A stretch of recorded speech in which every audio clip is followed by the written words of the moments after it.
By the time Lionel Messi turned 16, Barcelona already whispered his name in corridors.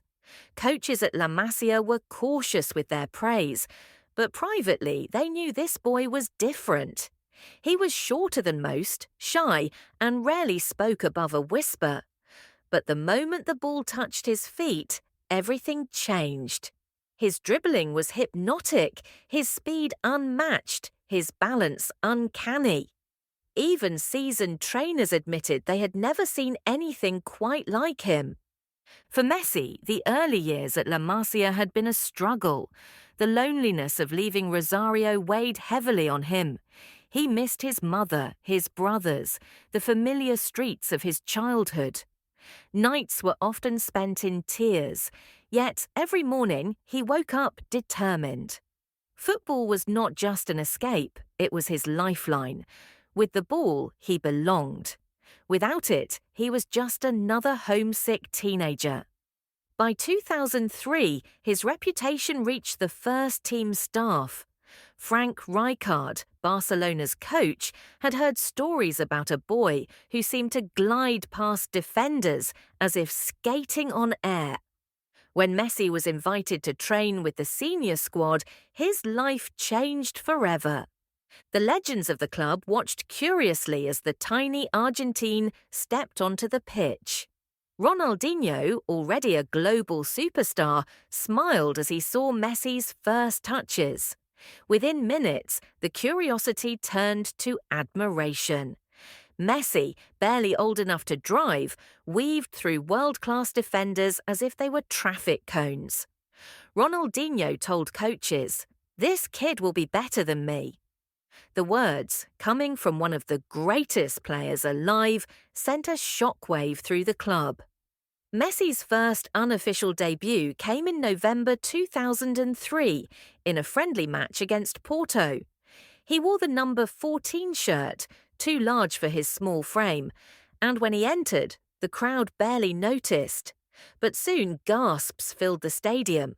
His runs were electric, his control flawless, his confidence striking.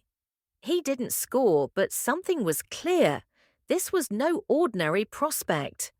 Barcelona fans had glimpsed the future. A year later, on October 16, 2004, Messi made his official La Liga debut against Espanyol. He was just 17 years and 114 days old. When he stepped onto the pitch, history tilted. Barcelona had seen many greats, but rarely had one arrived so young, so fearless, so obviously destined. His first goal came on May 1, 2005, against Albacete. The moment is now legend. Ronaldinho, smiling as always, chipped a pass over the defence. Messi, running in perfect timing, lifted the ball delicately over the goalkeeper. The goal was ruled offside. Seconds later, Ronaldinho repeated the same move, and this time Messi's finish counted. The teenager lifted his arms, Ronaldinho embraced him, and together they celebrated a moment that felt like a passing of the torch. That single chip was not just a goal, it was a prophecy. The press exploded. Newspapers in Spain and Argentina hailed him as the new Maradona. Some compared his left foot, his dribbling, his vision. Others warned of pressure too heavy for such young shoulders. Messi, for his part, ignored it. He didn't crave headlines, he craved minutes on the pitch. Fame was noise, the ball was truth. Off the field, he remained the same shy boy. Teammates laughed at how little he spoke in the locker room.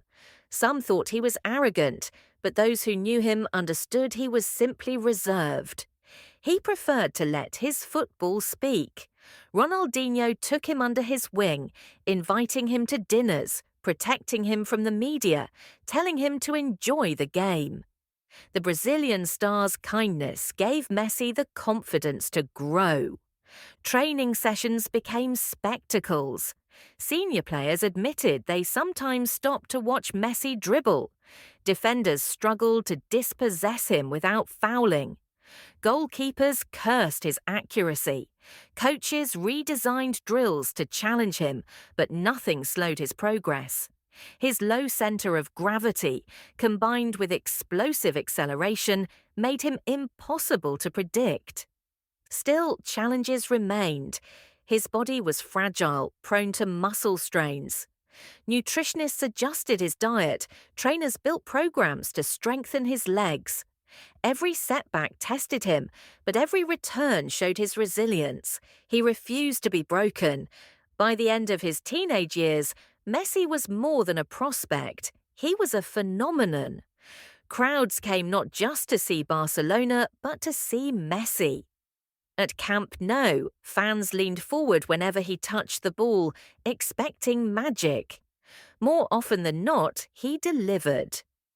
Episode 3 is about emergence. It's about the boy who became a prodigy before the world's eyes. It's about the first goals, the first roars, the first glimpses of greatness that would one day define an era.